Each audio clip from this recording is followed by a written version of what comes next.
Hi, I'm Jen and welcome to my studio, or just the fireplace, either way. Today we're doing a TAPPY talk. I'm actually going to be answering some questions that I've gotten about being a dance teacher. I love answering these questions because being a dance teacher is my favorite thing. I absolutely love being a teacher. The first question I'm going to answer is, how did you become a dance teacher? I never wanted to. I never wanted to be a dance teacher, ever. And then one day it kind of just fell in my lap. I wanted to be a dancer. I wanted to be a singer-songwriter. I wanted to do lots of things, but just kind of fell in my lap. I was working at a dancewear store and, trying to make that extra college money and trying to get a discount on shoes for my dance classes. And this lady comes in and wants to try on every single kind of shoe that we have in the store. Like if there is a dance style, she wants to try on the shoe for it. And I'm like, okay. And, I ended up being the one to get the appointment, and that was fine. And I sat with her for 2 hours. We tried on every single shoe. It was the longest appointment of my life. And at the end of it, she goes, oh, so what style of dance do you do? And I said, oh, I'm a tap dancer, primarily. And she goes, oh, I'm starting a studio. And in my head, I was like, that makes sense that you want to try on every shoe in the store then.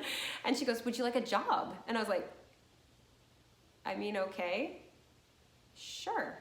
Never thought about teaching dance before, but she just offered me a job as her tap teacher. She was starting a studio, had everything covered, didn't have a tap teacher yet. And I was like, I mean, I guess, yeah, sure.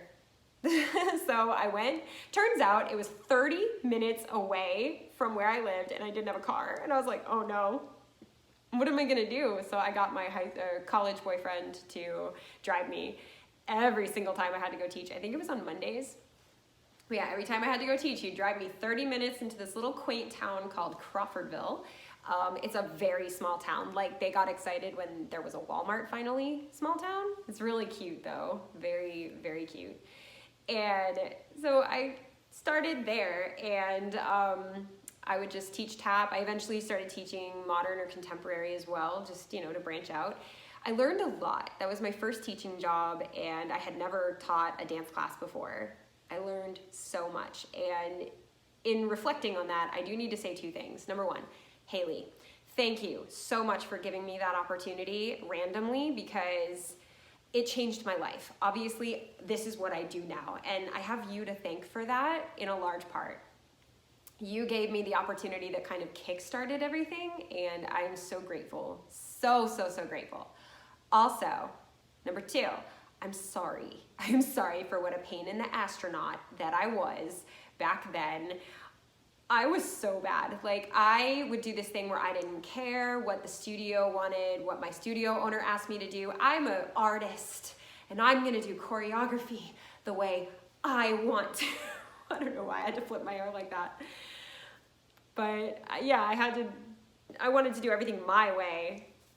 Guys, you can't do that. You have to do things the way your studio owner wants you to. And I learned that once I started my own company.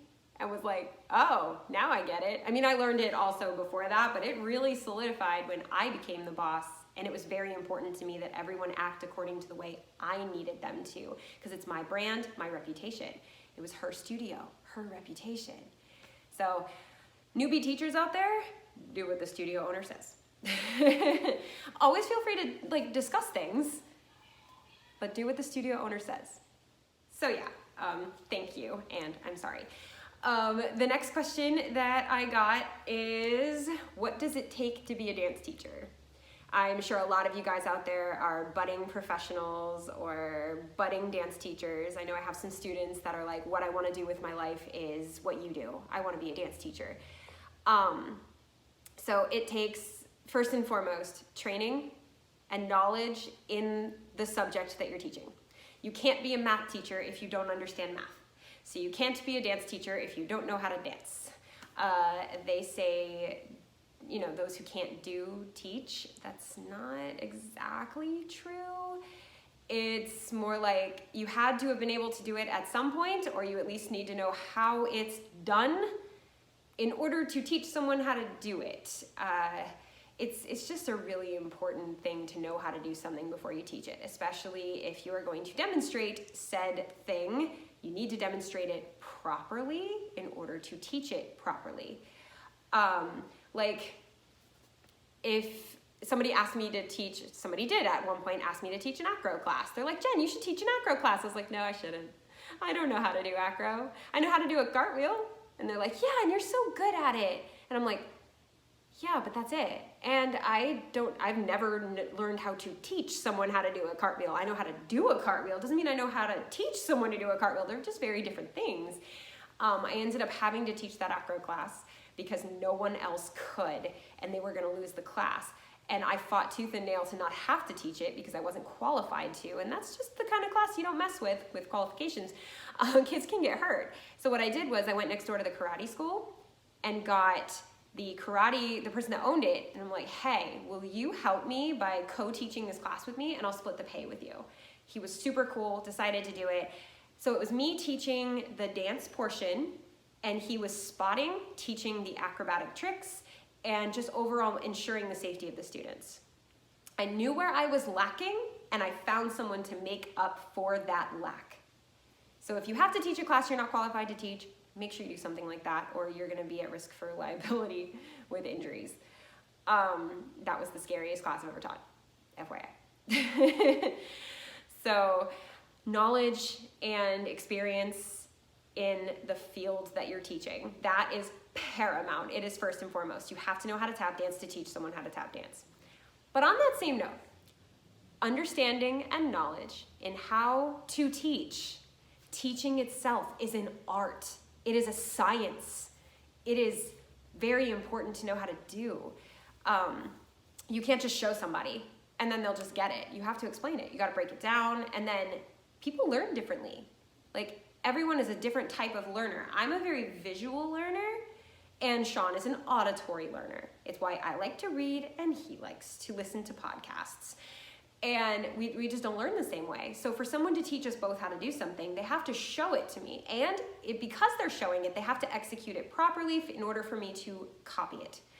But they also have to verbally explain it with counts and the number of steps for him to understand it, because he processes things audibly. So differentiated instruction, that's what it takes to be a dance teacher. You have to know that one person isn't going to be able to do a pirouette just because you explain to them how to do it, because they need to see it. And then the other person, you can show it to them, but that doesn't mean that they have any idea what to do. They need you to explain step by step verbally, or they need to show you need to show it step by step. You have to figure out your students and figure out what they need. It's why my videos are an hour long, because I put every single type of learning ability in each step that I teach, at least the best I can do.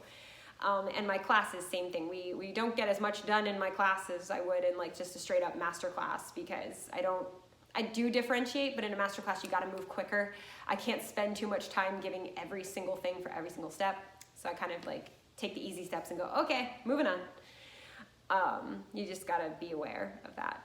So anyway, knowledge in the actual subject and knowledge in how to teach. The other thing it takes to be a teacher is just experience. I know that's one of those things where it's like, well, how can I get experience before I have experience? Start small somewhere, get experience as a teaching assistant. I know a lot of studios have their students assist other classes. If that's not a program that's instilled in your studio already, find your favorite teacher and say, hey, do you mind if I help you with this class? You're probably not gonna get paid, but they could use the help probably, and you get the experience. You get to learn how to teach. You get to watch that person at what they're good at and emulate, learn from them, and develop your own teaching style, all because you volunteered some time. You might be able to get service hours though. If you're not a high school age and you don't need service hours, but you do kind of want to get paid, some studios do have a paid teaching assistant program that you can apply for if you have not taught before. If you just want to get your feet wet and just go for it, you can apply at studios. They might put you in like intro level or like baby classes, like 3-year-old classes. Like creative movement and stuff. It gets your foot in the door and it teaches you how to manage a class. I think that's a big thing. And teaching a 3-year-old class teaches you classroom management real quick. For my evaluation one year for my public school job, they said, well, what have you done this year to get your continuing education on how to manage a class, on classroom management? And I said, I taught a 3-year-old class every Saturday, and they didn't run around like crazy people after the first few weeks. And my assistant principal was like, that's impressive.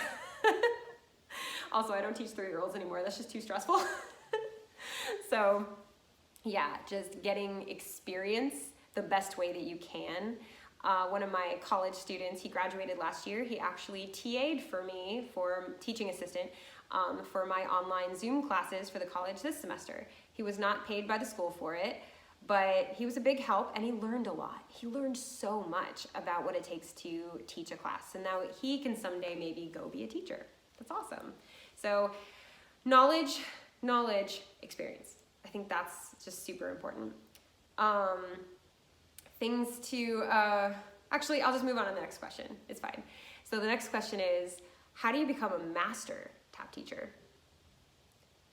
That is a very interesting question, because there are different definitions of the word master teacher that exist, and I don't agree with a lot of them. I think to be called a master, you really need to be a master. If it's called a master class, you better have earned the title of master in your field before it can be called a master class. That's just my opinion. You can't be fresh out of college and haven't done any professional work and haven't earned your stripes as a performer or teacher.